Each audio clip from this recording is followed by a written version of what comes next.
Perkenalkan, nama saya Agustina Sindiora. Saya merupakan mahasiswa Pendidikan Bahasa dan Sastra Indonesia Angkatan 2022 kelas B. Nah, di video kali ini saya akan membahas tentang penelitian folklore. Penasaran dengan videonya? Yuk cek berikutnya.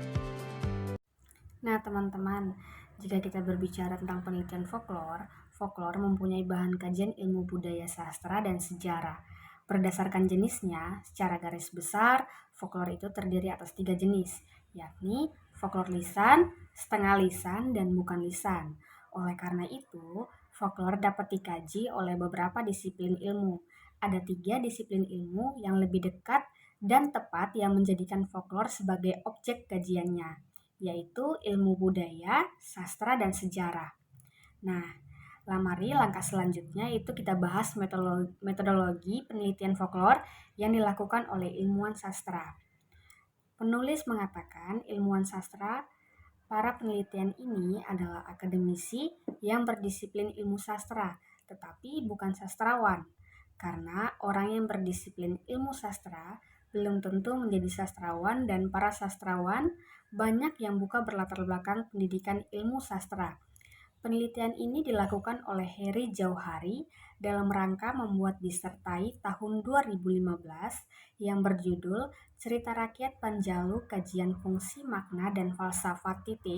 Dia mempermasalahkan apa fungsi makna dan falsafat cerita Sang Hyang Prabu Borosngora dan Harimau Panjalu bagi rakyat Panjalu. Nah, setelah itu ada yang lebih penting nih, yaitu ini dia metodologi penelitian folklore. Yang pertama, ada metode dan pendekatan metode. Berdasarkan ketiga disiplin ilmu tadi yang dijelaskan di atas, dalam mengkaji folklore, kita dapat menggunakan metode yang sama, yakni metode etnografi dan metode deskriptif analisis. Kenapa? Karena mempunyai sama-sama wawancara informan dan mendeskripsikan apa yang ada dan apa yang terjadi pada objek penelitian. Dan ada pendekatan ketiga, yaitu disiplin ilmu di atas dalam mengkaji folklore dapat menggunakan pendekatan yang sama pula, yakni pendekatan mitopoik, karena sama-sama meneliti cerita lama atau mitos yang mempunyai hubungan dengan masa lampau. Pendekatan mitopoik ialah pendekatan yang paling pluralis karena memasukkan semua unsur kebudayaan seperti sejarah, sosiologi, antropologi, psikologi, agama, filsafat, dan kesenian. Yang kedua, sumber data. Untuk sumber data penelitian, disiplin ilmu budaya dan sejarah sama-sama menggunakan sumber data primer tuturan langsung masyarakat dan sumber data sekunder jejak peninggalan tokoh folklore, yaitu berupa artefak. Yang ketiga, jenis data dan objek peneliti jenis data. Untuk ketiga disiplin ilmu di atas, sama-sama menggunakan jenis data kualitatif. Disiplin ilmu budaya dan sejarah jenis data kualitatif berupa cerita dan benda. Tetapi, untuk disiplin ilmu sastra hanya menggunakan jenis data kualitatif berupa cerita saja.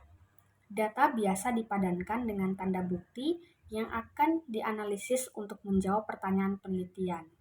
Yang keempat, teknik pengumpulan data. Teknik pengumpulan data kualitatif berupa tuturan masyarakat pun untuk ketiga disiplin ilmu itu. Yang kelima, teknik analisis data. Ketiga disiplin ilmu dalam penelitian folklore sama-sama menggunakan teknik analisis data kualitatif. Meskipun begitu, cara yang digunakannya masing-masing bergantung pada masalah penelitian, jenis data, dan teori yang digunakan. Nah, itu dia penjelasan singkat penelitian folklore. Melalui penelitian folklore, kita dapat mengetahui bahwa folklore sebagai bahan kajian ilmu budaya sastra dan sejarah. Setelah itu, kita juga dapat mengetahui contoh-contoh penting metodologi penelitian dalam folklore. Sekian dari hasil penjelasan saya sampaikan terima kasih kepada kalian yang telah menyimak dengan baik video saya. Nantikan di video-video berikutnya. Bye-bye.